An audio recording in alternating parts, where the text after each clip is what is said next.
Hey friends, welcome back to our channel. Today I've got a super special surprise for you. This is going to be the first video of 2021, so I want to wish everyone Happy New Year and wish we could have got this done a little bit earlier. But I just had a few other things going on, and we are going to try to hit the ground running this year and get some really good content for you. I did say I had a really special surprise. I want to give you a little glimpse of that. We'll get into the intro and then we'll get started. Take a look at what we have here. Let's talk about it.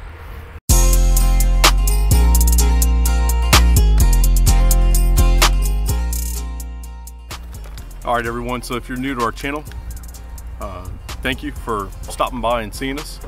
And if you feel so inclined to do so, make sure you give us a subscribe at the end of this video if you like the content. And we'll try to get some more, not necessarily like this, but more videos with our tractor and little projects we're doing with it out to you all. So let's just give you a quick rundown for you newbies. In 2018 we bought just under 8 acres of natural pine forest, and then had that cleared out and harvested, sent down to the pulp mill, and built a house on the property. And now we're currently in the state of cleaning it up and getting it to some sort of working shape. Bought a nice little 25, maybe 30 horsepower tractor to try to get what we could cleaned up after the pine harvest was taken care of. We sold that compact tractor, and we started our hunt for something to replace it. And I did look everywhere. I won't get into too much detail in comparison, because I have seen there are a lot of really good videos out on YouTube explaining the differences between the different brands and the different packages that you're going to get. Some touch on price point, but pretty much we're going to do this video here just to talk about exactly what I got. So I got a cheat sheet here. I quickly wrote down the key things that I specifically looked at when I looked at all the brands. And when I say all the brands, I looked at John Deere, I looked at Kubota, I looked at TYM. I even looked at some of the LS models. Rural King has their line of tractors, which I'm pretty sure are just TYM with a Rural King stamp on it. I think that was it. I might have looked at some New Hollands, but the price and everything else just wasn't really cutting it for me. And we're sitting on top of a Coyote DK4510 series. This is not the SE. This is going to be your standard series that you would get without kind of the bells and whistles that the SE model comes with. We do have a shuttle shift transmission in this one. I did not go for the hydrostat. I have my reasons for that. Some of the specifications that I got off here was true horsepower was around 44.9, 45, 44.9. If it was 42, I would still be pretty satisfied with it. At the PTO, you're going to have 41.6 horsepower. Not a whole lot of loss there. I kind of like that. I think that was pretty average compared to all the other manufacturers with this size in a comparable frame. That was pretty average with horsepower. Hydraulic flow rate, I guess was what you'd call it, but it'd be 14.5 gallons per minute. I believe, which we'll get to down here below, but I believe the lift capacity has been increased for these frames because of the amount of higher flow hydraulic pump. Someone down in the comments, let me know if I'm right about that. But I think that's where Coyote gets off boosting up that lift capacity on the front end loader, and I imagine in the 3-point in the back, because of that the more hydraulic flow. So anyways, that was a wild tangent. Looks like the overall weight, I'm not sure if it's with fluids or not, but the overall weight I could pull off Coyote's website was 3,373 pounds with a lift capacity up front at pounds. That was a major factor for me deciding to go to Coyote. It wasn't because it was orange, it wasn't because I don't like green or I don't like red or anything else. It was specifically for the lift capacity. the price point with what you're getting in this front end here is very, very hard to beat. LS might have had something very similar, but I wasn't really happy with some of the reviews and some of information I was getting from buyers of those tractors who have had them for a year, 2 years, and are kind of doing the same thing we're doing. Whereas I've heard good information about Coyote.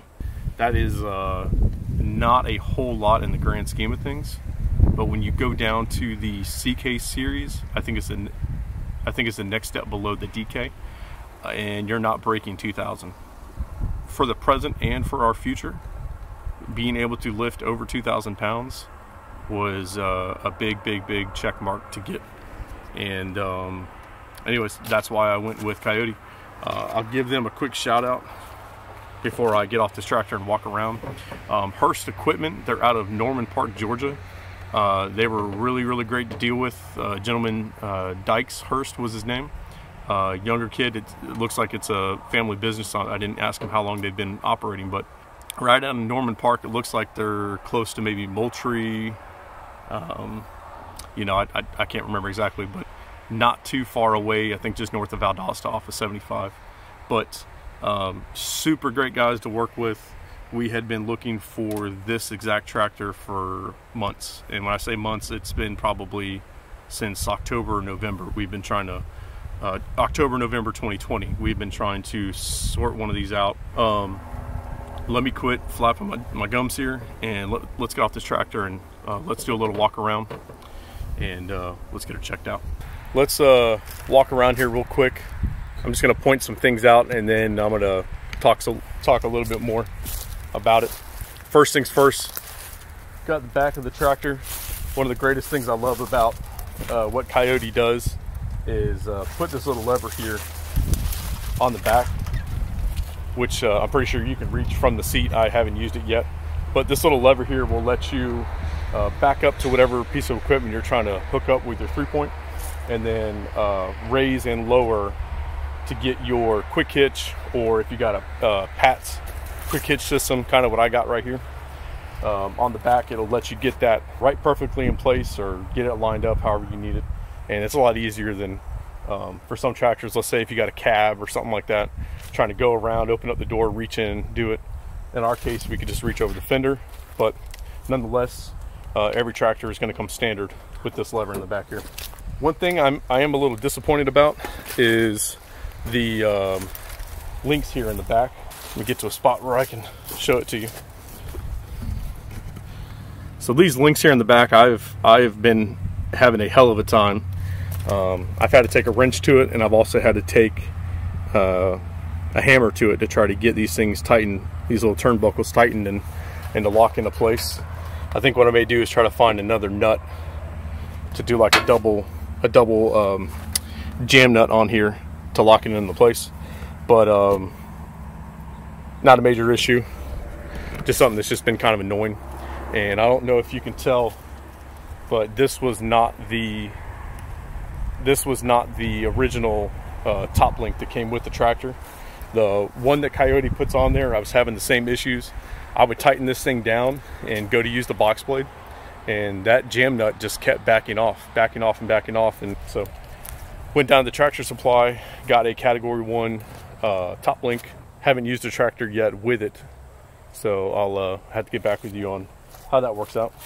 Real nice lights. These are not LEDs. These are going to be your standard, I believe they're incandescent bulbs. They're going to be in our taillights here.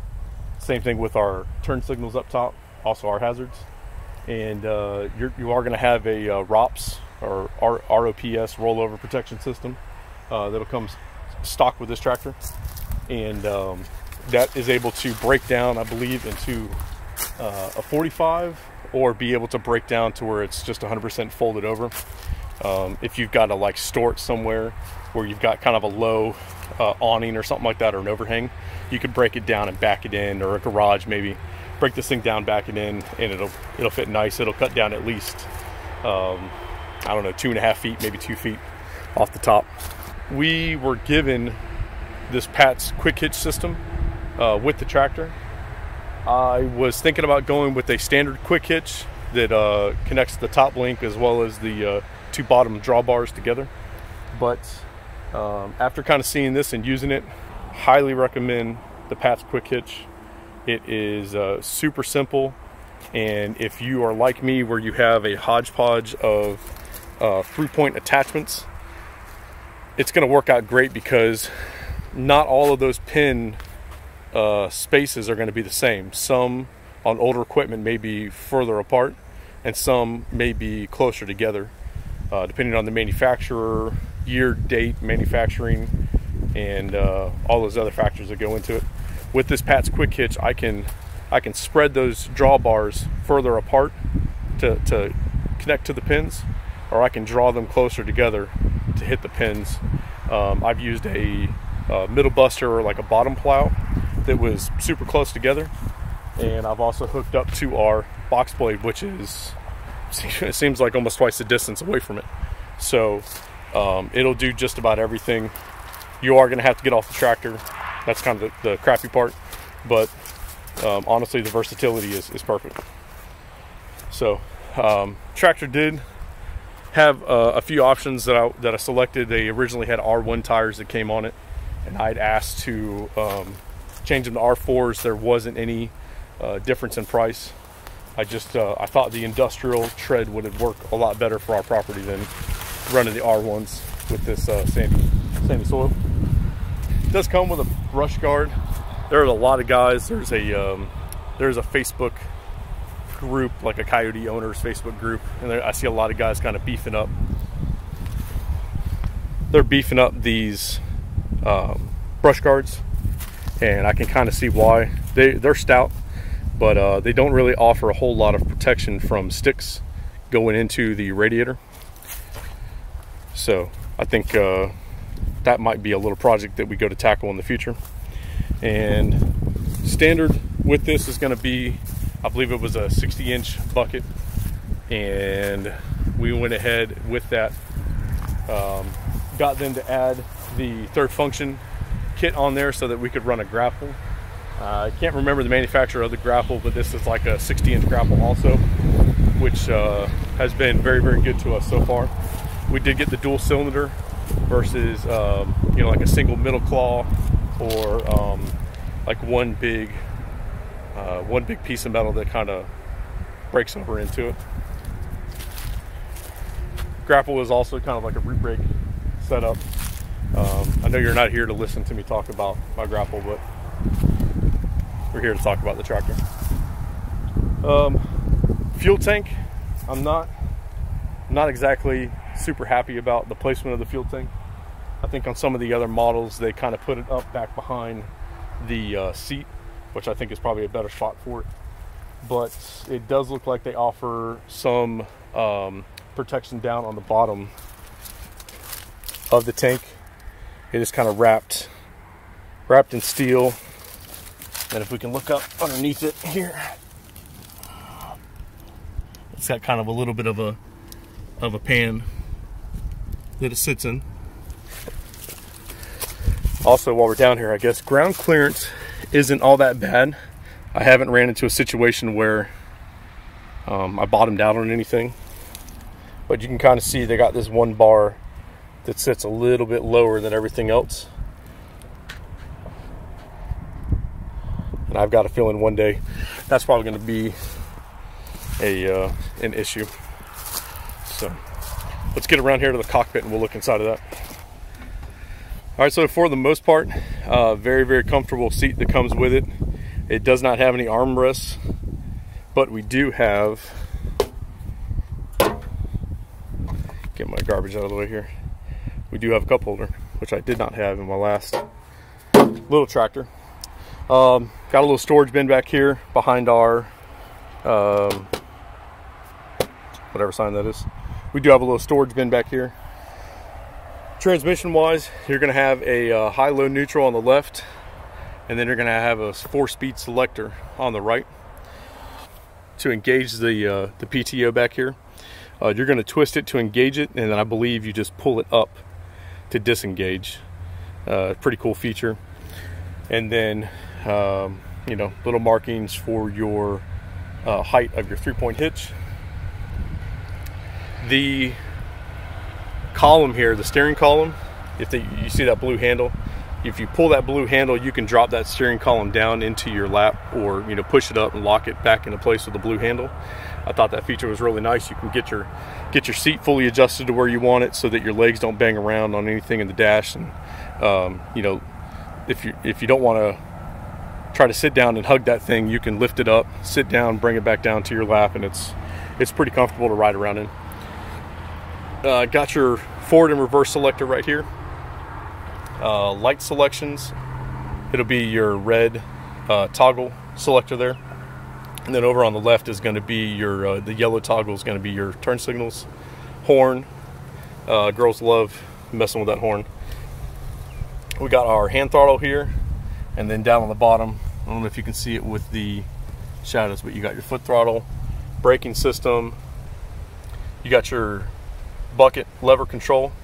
And if you can see those two little nubs on top right there, that's going to be your third function selector. And for us, it's going to be to open and close our grapple. And also, I'll give you guys a little shot of kind of where that third function valve, or the third function kit, was set up at. It's kind of right in here. So they bolted all that up together, ran our hoses down the rail here, and then just mounted it to the front. I'm not exactly sure. I probably should have asked the dealer who made this kit, and maybe if I look at it a little bit closer, I can probably figure it out. But I don't know if that's a Coyote part or if this is a third-party third function kit. I've looked on the internet. Tons of people out there have them, but to save time, I went ahead when I bought the tractor. I got that installed on there for a fee. But it was better hit the ground running when they came and deliver it. It was already in place. Coyote is in it to win it, I think. This is the DK4510. There are many models that are larger than this. There are many models that are smaller than this. For what we got to tackle here, this just seemed to be the perfect thing. So I think we got this tractor mid-January, and so far what we've done is move piles around to burn on the property. We have pushed over some larger trees that we did not have a use for. Some were dead, some were just not appealing anymore. We have run down to the neighbor's house and helped him with a little project, which he was very grateful, and I was just happy to be able to use my tractor, so it was a win-win for both of us. We have dug a pond, which we're going to be doing a little video on that, and done a little bit of box blading, some cleaning. But I mean, this tractor, pretty much every job I have put it on has been great. The only thing I maybe not be able to do, or I should say, the only thing that I would probably be limited on would be when it comes to the attachments, whether it be front end attachments or whether it be 3-point attachments. I can only do so much with what I own currently. I don't have like a little excavator in the back where I can like dig the pond down further. There's only so much I can do with what I currently own. But I think the limitations of this tractor have not been met yet on our property. It's kind of a roundabout way of saying how much I like it. Has not caused any marriage issues yet. The wife has been very lenient with me using it, and the girls really get a kick out of it when we get to hop on it and drive around, and they get to honk that horn. So all in all, this was a great investment so far. We've only had it for a few months, so we'll check back in maybe in a year if I still believe in it. But I love it. I really love it. If anyone has got any questions about this DK4510, definitely hit me up, comment section, wherever it is you can get me on social media. Ask away. I'd be glad to show whatever kind of insight I can if I miss something here. If you are in the southeast region of the United States and you are looking to go talk to a dealer or go sit on one of these things, I would highly recommend you getting a hold of Hurst Equipment out of Norman Park, Georgia. And I'll leave their information down on the bottom of this video here. I'll try to see if I can get a link to their Facebook page. It seems to be where they do a lot of their advertising and working with customers.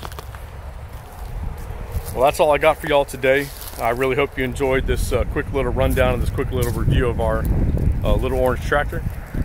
And thank you all for stopping by. Please subscribe, give this video a like, and stick around.